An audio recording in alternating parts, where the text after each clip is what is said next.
అందరికీ నమస్కారం. ఇవాళ కార్తీక మాసం సందర్భంగా కార్తీక పురాణంలో 2వ అధ్యాయం గురించి మనము తెలుసుకుందాము. 2వ అధ్యాయంలో సోమవార మహిమ గురించి ఇవాళ మనం ఈ కథలో తెలుసుకుందాం. ఓ రాజా, కార్తీక మహత్యమును వినుము. విన్నంతనే మనోవాక్యములు వలన చేయబడిన పాపములంతా నశించును. కార్తీక మాసమందు శివప్రీతిగా సోమవార వ్రతమును ఆచరించేవాడు కైలాసవాసానికి వెళ్ళుదురు. కార్తీక మాస సోమవారం అందు స్నానము గాని దానము గాని జపము గాని చేసిన ఎడల అశ్వమేధ యాగమ ఫలము పొందును. ఇందుకు సందేహం లేదు. కార్తీక మాసంలో కార్తీక సోమవారం అనేది చాలా విశిష్టమైనది. ఆ కార్తీక సోమవారము శివప్రీతిగా మనము చెప్పబడుతుంది. ఆ కార్తీక సోమవారం రోజు మనం చేసే స్నానం కానీ దానం కానీ జపం కానీ ఇవన్నీ చేస్తే మనము కైలాసవాసానికి వెళ్ళడంలో ఒక సందేహం ఏమీ లేదు. కాబట్టి కార్తీక సోమవారం అనేది మనము వ్రతం అనేది మనం చేయాలి ఖచ్చితంగా. కార్తీక మాసమందు ఉపవాసము, ఒక పూట భోజనము, రాత్రి భోజనము, ఛాయానక్త భోజనము, స్నానము, తిలదానము ఈ 6ను ఉపవాసంతో సమానములకు ఋషులు చెప్పిరి. శక్తి గలవాడు కేవలం ఉపవాసం చేయవలను. అందుకు శక్తి లేనివాడు రాత్రి భోజనము చేయవలను. అందుకు శక్తి లేనివాడు ఛాయానక్తమును చేయవలను. అందుకు శక్తి లేనివాడు బ్రాహ్మణులకు భోజనం పెట్టి వారితో పగలే భోజనం చేయవచ్చును. ఛాయానక్తం అనగా సూర్యకాంతి తగిన తర్వాత రెట్టింపు కొలతకు తన నీడ రాగానే పగలే భుజించుట, సాయంకాలం 4:30 గంటలకు భుజించుట ఛాయానక్తం అని చెప్పబడుతుంది. మానవులు పైన చెప్పిన వాటి 6లో దేనిను ఆచరించని ఎడల 8 యుగములు నరకమందు కుంభిపాక నరకంలోను రౌరవ నరకంలోను బాధలొందుదురు. ఈ కార్తీక మాసంలో మనము ఉపవాసం చేయడం అనేది ముఖ్యమైనది. ఉపవాసం మొత్తం ఉపవాసం చేయలేని వారు రాత్రిపూట భోజనం అనేది చేయాలి. రాత్రిపూట భోజనం కూడా చేయలేని వారు పగలే బ్రాహ్మణులకు భోజనం పెట్టి వారితో భోజనం చేయడం ఒకటి. ఇంకోటి ఛాయానక్తం చేయవలను. ఛాయానక్తం అని అంటే మధ్యాహ్నం పూట మన నీడ సూర్యకాంతి తగినప్పుడు మన నీడ అయితే మనకి ఎప్పుడు కనిపిస్తుందో అది 4:30 గంటల సమయంలో భోజనం చేయడం అనేది ఛాయానక్తం. వీటన్నిటిలో ఏది చేయలేని వాడు ఖచ్చితంగా నరకానికి పోయి కుంభిపాకంలో బాధలు అనుభవిస్తారని మనకు పురాణాలు చెప్తున్నాయి. కాబట్టి కార్తీక మాసంలో ఈ 6లో ఎవరికి వీలైతే దానికి తగినట్టు ఏదో ఒకటి పాటించవలను. కార్తీక సోమవారం అందు విధవ యథావిధిగా ఉపవాసములు చేసి శివుని పూజించినట్లయిన శివలోకమును పొందును.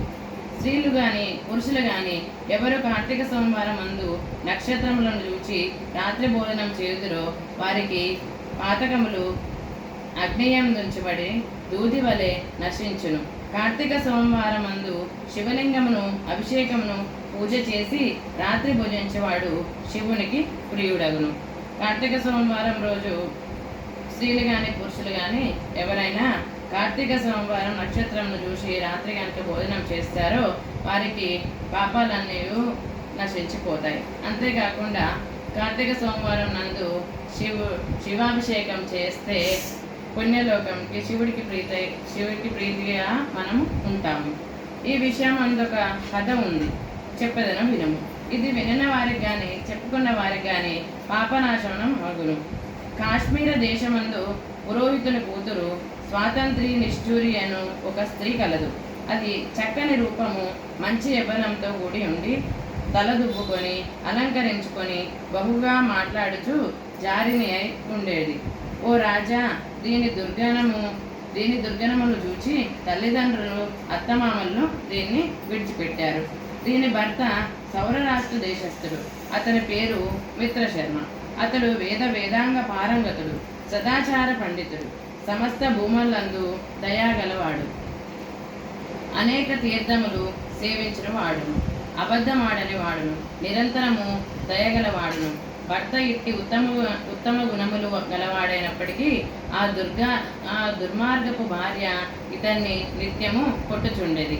అట్లు నిత్యము దాని చేత దెబ్బలు తినుచు గృహాస ధర్మము నుండి కొరక చేత భార్యను విడవలేక దానితో కష్టపడుచుండేటి వాడు. ఋగ్వేదము, యజుర్వేదము, సామవేదము, అథర్వణ వేదము అంగములను, శిక్ష, వ్యాకరణము, ఛందస్సు, నిరుక్త, జ్యోతిష్యము, కల్పము వీటిని సంపూర్ణముగా చదివినవాడు వేదాంగ పారంగుడనబడును. ఈ మిత్రశర్మ భార్యకు కర్కశయను నామం గలదు. భర్త అయిన మిత్రశర్మయు సంభోగ వాంఛ చేత దీని యందు అనురాగముతో ఉండెను. అంతనొకనాడు దీని రంకుమొగుడు ద్రవ్యములను, నగలను, వస్త్రములను తృప్తిగా ఇచ్చి నిరంతరము సంభోగమునకు నీ భర్త వల్ల భంగం కలుగుచున్నది కనుక నీ భర్తను చంపుము అని చెప్పెను. అది స్మతించి రాత్రి భర్త తనతో సంభోగించిన పిమ్మట నిద్రించగానే తాను లేచి పెద్ద రాతిని తెచ్చి భర్త శిరస్సుపై కొట్టింది. ఆ దెబ్బతో అతడు మృతి చెందాడు. తర్వాత కర్కశ స్వయంగా తన భర్త శవమును వీపున వేసుకొని పోయి పాడునూతిలో పడివేసింది. ఇట్లు భర్తను చంపి తరుణులను, పరస్త్రీ సంగమాభిలాషులను, కామశాస్త్ర ప్రవీణులను, వర్ణసంకకారకులను ఆయన అనేక జాతి పురుషులతో అలింగన చుంబనాదులతో నిత్యము సంభోగము చేయుచుండేది. ఇంతేకాదు భర్త యందు అనురాగంతో కూడి ఉన్న భార్యలను దుర్బోధల చేత ఇతరుల సంభోగం చేయుచు ఏకపత్ని వ్రత పారాయణను భంగపరిచి వారితో సంభోగించుతూ నిత్యము పరనిందయ చేయుచు పరద్వేషముల గలదై దేవతాద్వేషి అయి ఉండెను.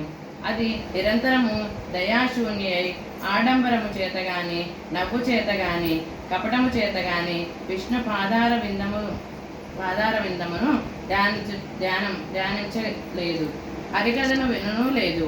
ఇట్లుండగానే దీనికి యవ్వనము పోయి ముసలితనము వచ్చినది. తర్వాత వ్రణవ్యాధి కలిగినది. ఆ కురుపులకు పురుగులు జన్మించి తర్వాత దుర్గంధంతో కూడినదైనది. తర్వాత జారులందరూ రూపవంతులు ముదయుక్తులై వచ్చి చూసి మిగతాశూల్య వైశ్య ఇంటికి వచ్చుట మానివేశారు. తర్వాత పాపాధిక్యము చేత చాలా బాధ నొందింది. ఆ వ్రణవ్యాధి తోడనే మృతినందెను. తర్వాత భయంకరులైన యమదూతలు వచ్చి ఆ కర్కశను పాశముల చేత కట్టి యముని కొడుకు తీసుకుపోయి యమునకు అప్పగించిరి.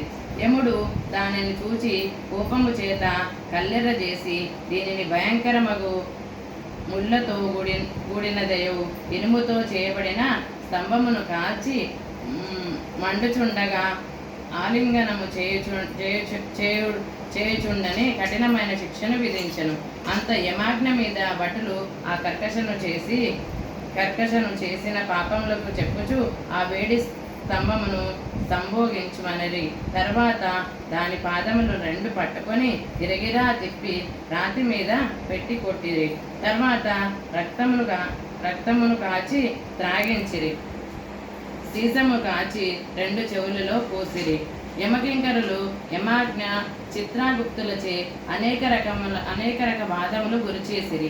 ఆ కర్కశ ఇట్లా తన పితామహులతోనూ తన బాంధవులతోనూ తనకు పూర్వము 10 తరముల తర్వాత 10 తరముల వారితో ఘోరములైన నరకములందు మహాబాధలు పొంది తర్వాత భూమి యందు జన్మించింది. భూమి యందు 15 మారులు కుక్కగా జన్మించినది. అందులో 15వ జన్మ కళింగ దేశమందు బ్రాహ్మణుని ఇంటి వద్ద కుక్కగా పుట్టి ఇంటింటికి తిరుగుచుండెను. ఇట్లుండగా ఒకప్పుడు ఆ బ్రాహ్మణుడు కార్తీక మాసమందు సోమవారము దినంబున పగలంతయు ఉపవాసం చేసి గృహమందు శివలింగాభిషేక పూజాదులు చేసి నక్షత్ర మండలమును చూచి గృహమునకు పోయి దేవుని వేదన చేసి పిమ్మట బలిదానము కొరకు బయటకు వచ్చి భూమి మీద బలిని ఉంచి కాళ్ళు కడుక్కొని ఆచమనం చేసి తిరిగి ఇంటిలోకి వెళ్ళాడు. ఆ కుక్క ఆనాడు పగలంతయు ఆహారం కొద్ది అయినను దొరకనందున రుచించినదై కార్తీక సోమవారము రాత్రి విప్రుడు వేసిన బలిని భక్షించింది. ఆ బలిభోజనం చేత కుక్కకు పూర్వజాతి స్మృతి కలిగి బ్రాహ్మణోత్తమ రక్షింపమని పలికెను. ఆ మాట విన్న బ్రాహ్మణుడు బయటికి వచ్చి ఆశ్చర్యంతో కూడిన వాడై, ఓ కుక్క, మా ఇంటిలో ఏమేమి చేసితివి, రక్షింపమనుచున్నావు అని అడిగాను. కుక్క ఇట్లనెను, ఓ బ్రాహ్మణోత్తమ, వినుము. నేను పూర్వజన్మందు బ్రాహ్మణ స్త్రీని, పాపములను చేయుదానను, వర్ణసంకరము చేసిన దానను, అన్యపురుషులను మరిగి నిజభర్తను చంపితిని. ఇవి మొదలైన పాపములు అనేకములు చేసి చచ్చి యమలోకమునకు పోయి అచ్చట అనేక బాధలు నొంది తిరిగి భూమికి వచ్చి 15 మారులు కుక్కగా జన్మించి తిని చివరకు ఇప్పుడు నాకి జాతి స్మరణ కలిగినది. ఎట్లా కలిగినదో చెప్పుము, విని తరించెదను అని అన్నది. ఆ బ్రాహ్మణోత్తముడి మాట విని జ్ఞాన దృష్టితో చూచి తెలుసుకొని ఇట్లనే, ఓ శునకమా, ఈ కార్తీక సోమవారం నాడు ప్రదోక్ష సమయం వరకు పూజింపక ఇప్పుడు నేను ఉంచిన బలిని భక్షించితే గనక నీకు జాతి స్మరణ కలిగినది. ఆ మాట విన్న కుక్క, బ్రాహ్మణోత్తమ, ఈ కుక్క జాతి నుండి నాకెట్లా మోక్షము కలుగును చెప్పమని విప్రుని అడిగాను. ఆ కుక్క ఇట్లా ప్రార్థించక పరోపకార బుద్ధితో కార్తీక సోమవారములందు తాను చేసిన పుణ్యములో ఒక సోమవారం పుణ్యమును కుక్కకు ధారపోసెను. ఆ బ్రాహ్మణుడు సోమవార పుణ్యమును ఇయ్యగానే కుక్క దేహును విడిచి ప్రకాశించుచున్న శరీరము గలదై ప్రకాశించడి వస్త్రములు మూల్యములను ధరించి ఆభరణాలంకృతై తన పితరులతో కూడా కైలాసానికి పోయి అచ్చట పార్వతీదేవి వలె శివునితో కూడా ఆనందించుచుండెను. కాబట్టి కార్తీక మాసమందు సోమవార వ్రతము ఆచరించదగినది.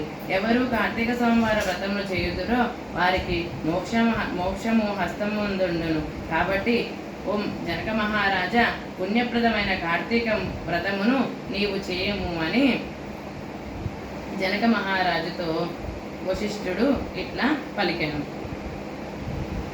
అందుకనే కార్తీక సోమవార వ్రతం అనేది మనము తప్పక ఆచరించవలసినది. ఈ 2వ అధ్యాయంలో మనము తెలుసుకున్నాము. నమస్కారం. శుభం.